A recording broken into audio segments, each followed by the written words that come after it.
Welcome to the deep dive. Our mission here is pretty simple. We take your complex source material articles, proprietary research, detailed reports, and we pull out the critical knowledge you need to be thoroughly and hopefully surprisingly well informed. We really try to get right to the core of the issue.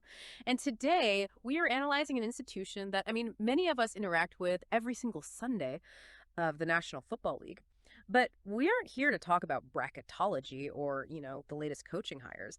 We're here to talk about the fact that the NFL is fundamentally a colossal, highly engineered financial empire. We're diving into your sources today to unpack the huge and often unseen mechanisms that have made the NFL the world's most profitable sports league.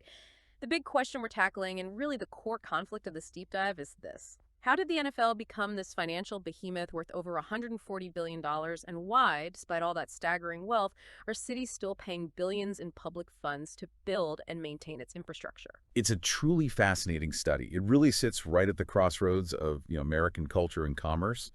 And your sources provide a stack of numerical evidence that puts this entire operation into stark, unavoidable relief. We're looking at guaranteed revenue streams, intricate corporate structures, and maybe most importantly, this highly controversial reliance on public financing deals. Yeah, to really grasp the modern NFL's business model, we need to focus on two distinct areas. First, we have to understand the gargantuan scale and the specific mechanisms of its revenue generation. What is the golden goose? And second, we have to analyze the expensive, often publicly subsidized infrastructure that the league demands, and specifically the complex financial loopholes that make that subsidy possible. We promise you we are going deep into the specific dollars and the policy structures that define this whole empire. Okay, so let's start with that macro view. The top-line numbers that just define the sheer financial dominance of this league. When we aggregate the valuation of all 32 NFL teams today, the total combined value, it currently sits at a massive $142.87 billion. It's an incredible number. That figure alone should tell you that we're dealing with a sprawling, high-value asset portfolio. One whose health is, it's structurally guaranteed. Now, to grasp the true isolation of the NFL's financial power, we need to apply a global perspective. Your sources contain a stunning comparison. The NFL, a league based almost entirely in one country, and playing a sport that is, let's be honest, globally niche. Right. It generates more money financially than the UK's Premier League, Spain's La Liga, Italy's Serie A, France's Ligue 1, and the German Bundesliga combined. And those are the biggest soccer leagues in the world. Exactly. These are the most visible, widespread, historically significant sports leagues on the planet, yet the NFL's dominance is singular. It's financially unparalleled. And that dominance is entirely by design. It's not just some organic accident of viewership. It's the result of a focused, very aggressive financial strategy, and was largely spearheaded by Commissioner Roger Goodell since he took the reins back in 2006. And what's the growth been like under him? It's been staggering. Since that time, the league has seen its annual revenue base increase by 190%. We saw the scale of this ambition materialize pretty dramatically just a few years ago. After locking in new media contracts, which, we'll dissect in a moment, the league's annual income skyrocketed. It went from $6.54 billion to a staggering $19 billion. In 1 year. In just 1 year. It just shows you the immediate and transformative financial impact of securing these multi-billion-dollar media rights guaranteed for decades. And Goodell has openly announced his next benchmark. The league is targeting $25 billion in annual revenue by 2027. So this isn't just organic growth. Not at all. It's an expectation of continued, highly secure, exponential financial expansion. I think we need to pause on that valuation for a moment, because when we talk about $142 billion in combined value, we need to understand what that actually means for an individual franchise. It means that even the team that performs the worst or, plays in the smallest market is still an absolute financial colossus. Right. The floor is incredibly high. The valuation of the 32 teams spans a huge range, but like you said, the floor is it's incredibly high. At the top, you have the Dallas Cowboys, estimated to be worth an astounding $10.32 billion. They're in a league of their own. Totally. They sit alone at the top, a true global mega brand whose value really transcends the sport itself. But I think the more critical perspective for our analysis is really the bottom run. Your sources indicate the team with the least value, the Cincinnati Bengals, Right. is still worth an estimated $4.71 billion. It's almost $5 billion. Almost $5 billion. And the significance of this isn't the gap between $10 billion and $4.7 billion. The significance is the $4.7 billion floor. Every single team in this league is, at a minimum, a nearly $5 billion enterprise. And that reinforces a crucial concept, right? It absolutely does. The core business strength of every single franchise is now functionally independent of their competitive performance on the field in any given season. Winning is great. It's gravy. But the media contracts are the guarantee. That's the guarantee. So as Section 1 established the scale, this section really identifies the absolute engine driving that scale. The golden goose, the most significant revenue stream in the NFL's highly diversified portfolio, is undoubtedly the broadcast rights for television and streaming. This is where they make the real money. This is where the league earns the lion's share of its money. To quantify this, the new broadcast packages they secured with the major networks, which stretch out across different partners, they're expected to funnel in over $110 billion up until 2027. $110 billion. And if we look even further out, the deals extend through the 2033 season, totaling well over $100 billion in guaranteed money. I mean, This is a level of guaranteed long-term revenue that is virtually unheard of in any other business sector, let alone sports.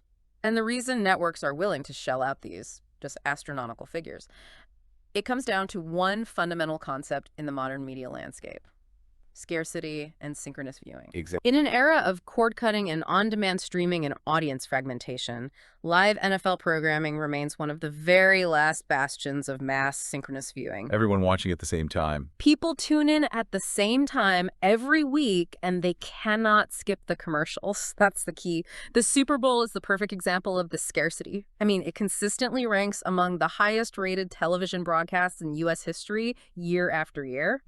So networks bid fiercely for these rights because they know it delivers an audience that is otherwise, impossible to aggregate. So let's look at the specifics of those massive deals. You have NBC, CBS, ESPN, ABC, and Fox.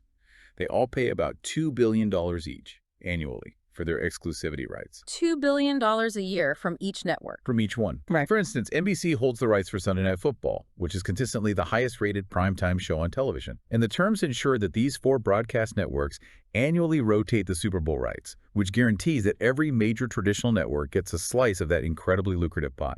And what about streaming? Because that's where everything is headed. Well, the NFL has been masterful in adapting to and monetizing that shift away from cable. Yeah. They recognized really quickly that they needed to secure their product across every possible consumption channel. And that led to a major shift toward streaming deals. Amazon, for example, now holds the exclusive streaming rights for Thursday Night Football. Right. This was a clear strategic move to capture that younger, digital-first audience. And that digital adaptation led to an even bigger financial coup in late 2022, didn't it? It did. The league finalized a major multi-year agreement with Google, granting YouTube TV and YouTube primetime channels the exclusive distribution rights for NFL Sunday Ticket in the United States, starting with the 2023 season. Now, for you listening, Sunday Ticket is crucial. It's the premium package that lets fans watch out-of-market games, essentially bypassing the local broadcast rules. By moving this highly sought-after premium product from DirecTV, where it lived for decades, to YouTube, the league made a massive statement about where it sees its future revenue streams coming from. And the financial impact just underscores the value of that exclusivity. Industry analysts estimate that this single deal with Google would bring in an additional $2 billion in annual revenue for the NFL. An additional $2 billion? An additional $2 billion. Think about that. That's secured just for a package of out-of-market games. This shows they can command massive prices for niche, premium digital products, entirely separate from their already gargantuan national broadcast deals. And beyond traditional media, there's a newer, rapidly growing revenue stream: gambling and sports betting. Yeah, that's a big one. Since the 2018 Supreme Court decision allowed states to legalize sports wagering, we've just seen this market explode. It's now legal in 40 states across the country. And the NFL's engagement with legalized betting is. It's multifaceted. Back when that decision was made, the American Gaming Association immediately predicted the potential economic impact could be worth over $2.3 billion a year to the NFL. And that's not just from direct fees, right? No, not at all. It's a massive multiplier effect. Legal betting dramatically increases engagement. That means fans with a financial stake in the game. They tune in religiously. Which increases viewership. Right, which in turn drives up advertising revenues and the value of those media rights we just talked about. Yeah. It all feeds back into itself. And that multiplier effect is immediately reflected in the sponsorship market. In 2023, your sources confirmed the league took in $132 million specifically in gambling-related sponsorships. From guys like Caesars, DraftKings, and FanDuel. Exactly, the industry heavyweights. The NFL has fully embraced and actively monetized an area that was considered, ethically taboo just a decade ago. It's a pure business decision to leverage the increased engagement that gambling provides. And finally, we have that third pillar, licensing and merchandising. This is the mechanism that translates the immense brand value into, well, tangible goods and intellectual property. This whole process is centrally managed through NFL Properties LLC and NFL International LLC. So they keep it all in-house. Very much so. These divisions function as the gatekeepers for all intellectual property. They license the rights for trademarks like the iconic NFL shield, phrases like Super Bowl and Pro Bowl, team names, helmet designs, uniform designs, everything. That central control must be critical for maintaining brand consistency. Oh, absolutely. Brand consistency and market exclusivity. And these licensing agreements, they cover everything, right? The jerseys fans wear, the hats, the collectibles, and I would imagine the video games are especially profitable. Hugely profitable, especially the exclusive deal with EA Sports for the Madden franchise. So what does that all add up to? According to one detailed estimate, these licensing deals bring in an estimated $3 billion annually. $3 billion. So when you combine the over $100 billion in media rights, the streaming deals, the growing gambling revenue, and the $3 billion licensing income, you see a highly diversified, highly fortified revenue structure that generates immense wealth centrally. Okay, so now that we've fully established the sources of this massive revenue, let's explain the foundational business structure that governs how that money is actually distributed. The NFL's business model is, from what I understand, strictly divided into two categories: national revenue and local revenue. That's right. So national revenue is the money generated by the league itself, centrally managed. As we discussed, this is primarily the media rights, the national licensing deals, and major brand sponsorships that span all 32 teams. And the crucial point, the bedrock of the league's stability, is that this pool of money is split evenly among all 32 teams. Regardless of market size, popularity, or on-field success. Wang. And this uniform distribution is why the least valuable team is still worth nearly $5 billion. In the most recent season, your sources covered, each of the 32 teams received a guaranteed, no-strings-attached check for $416 million from this national revenue pool alone. $416 million. That guaranteed $416 million acts as a massive financial floor for every single franchise. It ensures that every owner starts the fiscal year in a position of extreme wealth and stability. It removes the necessity of competitive performance or having a large local market size for just basic financial viability. Okay, so then conversely, local revenue is the money generated and retained entirely by the individual team. Right. So this would be things like ticket sales, concessions, parking, local sponsor agreements, and stadium naming rights. Yeah. This is where teams can differentiate themselves financially. Exactly. This is where the variance exists between a team like the Dallas Cowboys, with its massive local appeal and a state-of-the-art stadium, and a smaller market team. But we need to analyze the role of local revenue within the context of those massive national deals, right? Ticket sales are vital for the fan experience, but they're a negligible revenue stream compared to that $416 million guaranteed check. They're a drop in the bucket, relatively speaking. Even though the average NFL stadium seats 70,000 people and games usually sell out, the revenue from the gate and from concessions over a short, 8-game home schedule is a tiny fraction of the total income. And crucially, the opportunities for growing this local revenue are limited. Very limited. Unlike a tech company that can scale infinitely, an NFL team is constrained by the physical limits of its stadium. Once you've sold every seat, maximized concession prices, and secured the naming rights, what's left? The only way to significantly increase local revenue is through massive, costly stadium renovations designed to add more luxury boxes, more seats, more concession points. And this inherent limitation on local revenue growth leads us directly to the central paradox of exploring today: the desire for guaranteed, non-taxable public funding to finance infrastructure improvements that primarily serve to boost the team's private local revenue streams. Before we jump into that paradox, let's touch on an important historical note that kind of highlights the league's evolution. The NFL's league office itself, it actually forfeited its long-held tax-exempt status in 2015, It had that since the 40s, right? since 1942. But while the Central League office gave up that status, the individual teams, which are all separate private businesses, they never held it in the same way. So the conversation around public funds and tax exemptions for stadium construction remains completely separate and central to their business model today.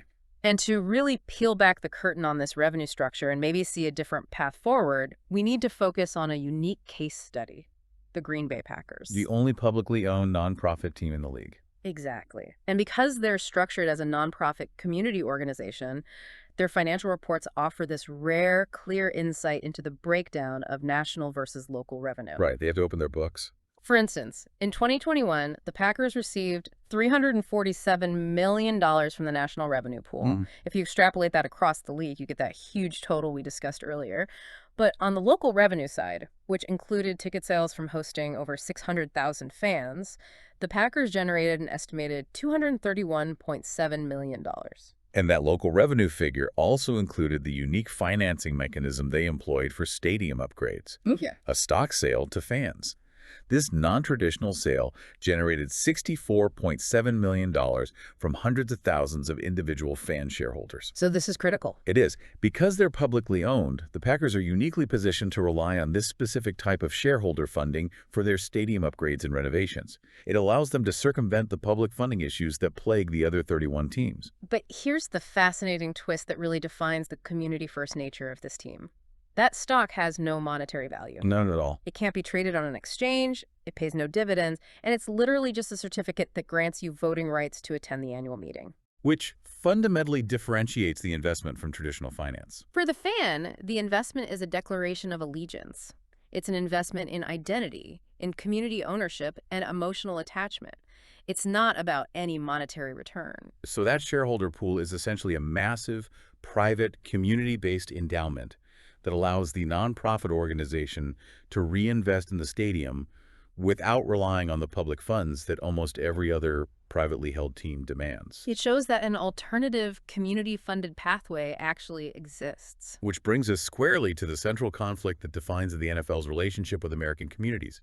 Given the league's staggering $142 billion valuation, the $4.7 billion financial floor for its least successful team, and that guaranteed $416 million annual national payout to every single franchise. Why? Why is the default solution still relying on public funds and taxpayer money for new stadiums? I have to interject here because this is where the financial and, frankly, the ethical dimensions collide.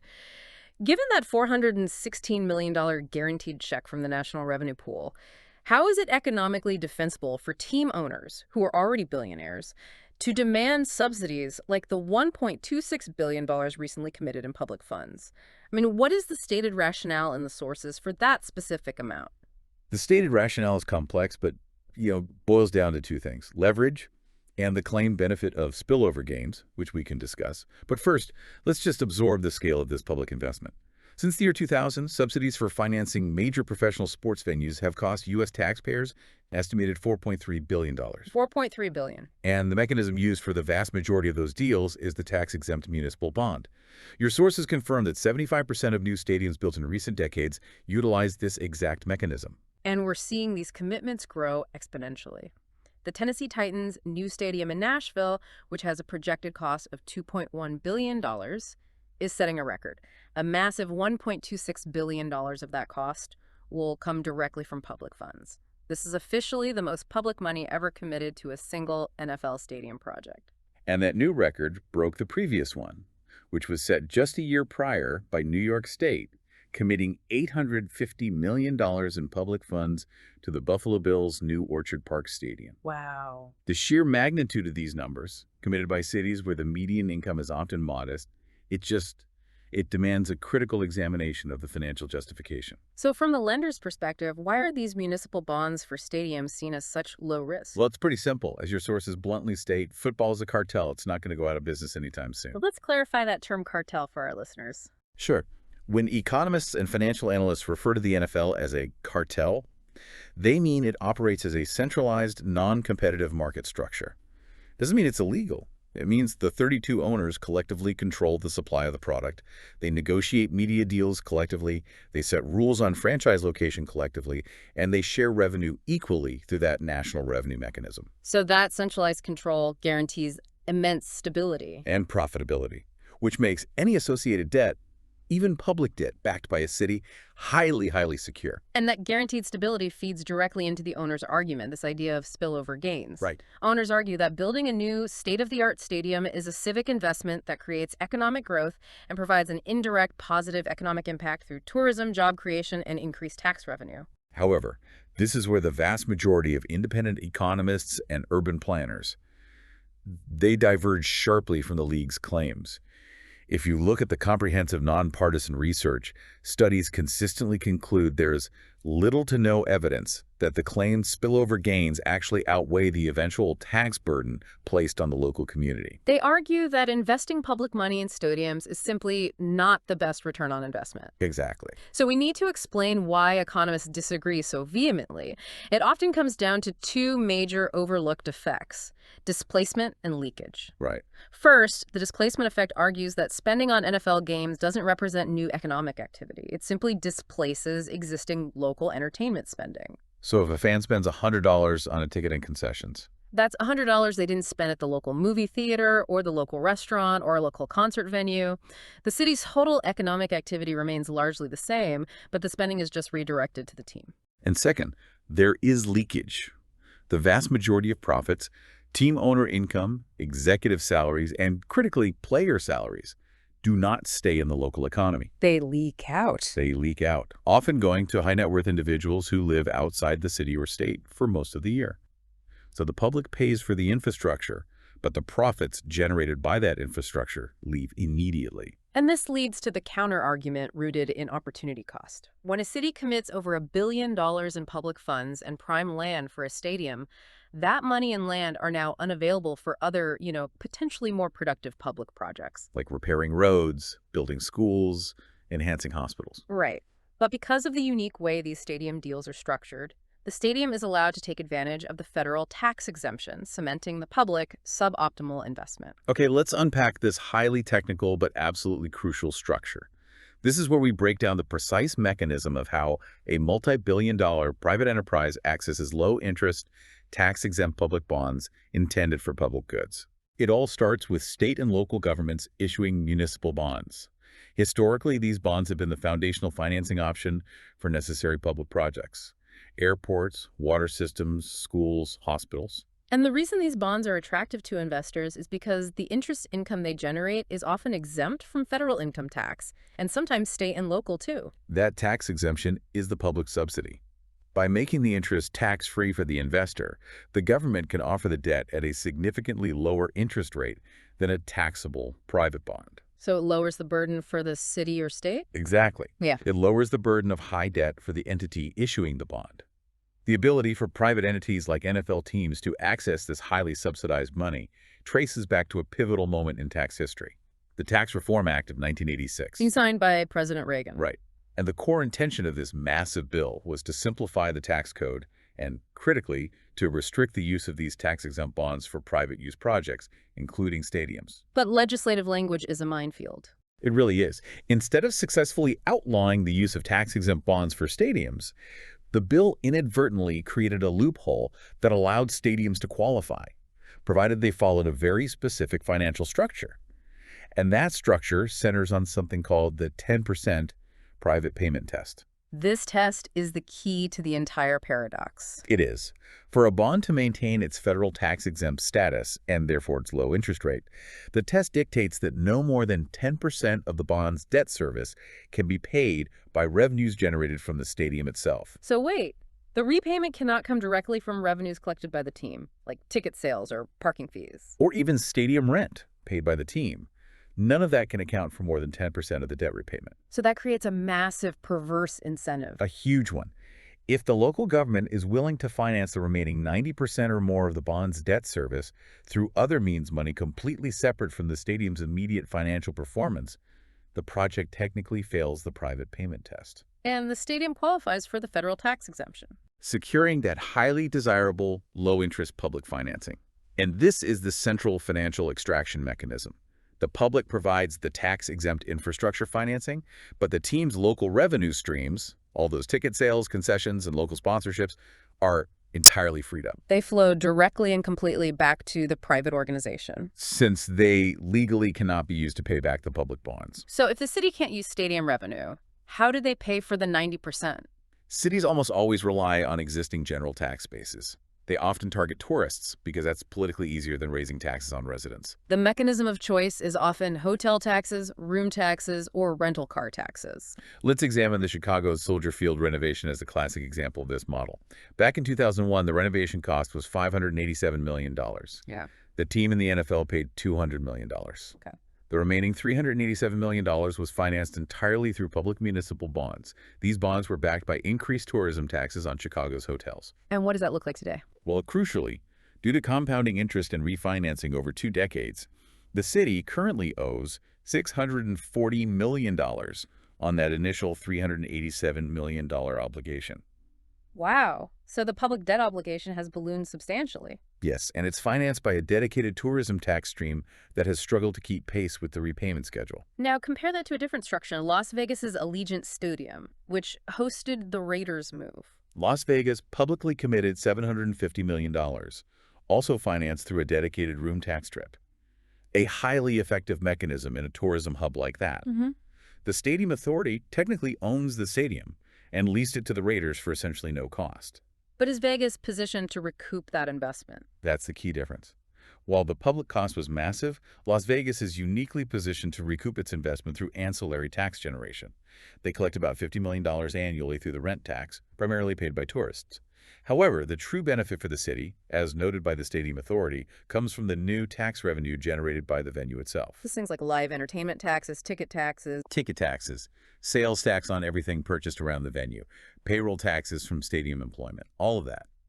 This ancillary tax revenue likely exceeds the initial $50 million collected via the room tax, potentially doubling the public benefit flow. all while maintaining the benefits of the 10% loophole structure. Exactly. It shows that even under the same loophole, the economic outcome depends heavily on the pre-existing economic engine of the hosting city. So the team's ability to secure these massive public subsidies is fundamentally a function of leverage. Absolutely. It's a power dynamic that pits the financial stability of the league against the profound desire of a community to retain its cultural identity. And this leverage reached a fever pitch in the 1990s and early 2000s, an era that financial analysts dubbed Stadium Mania. It was a chaotic period.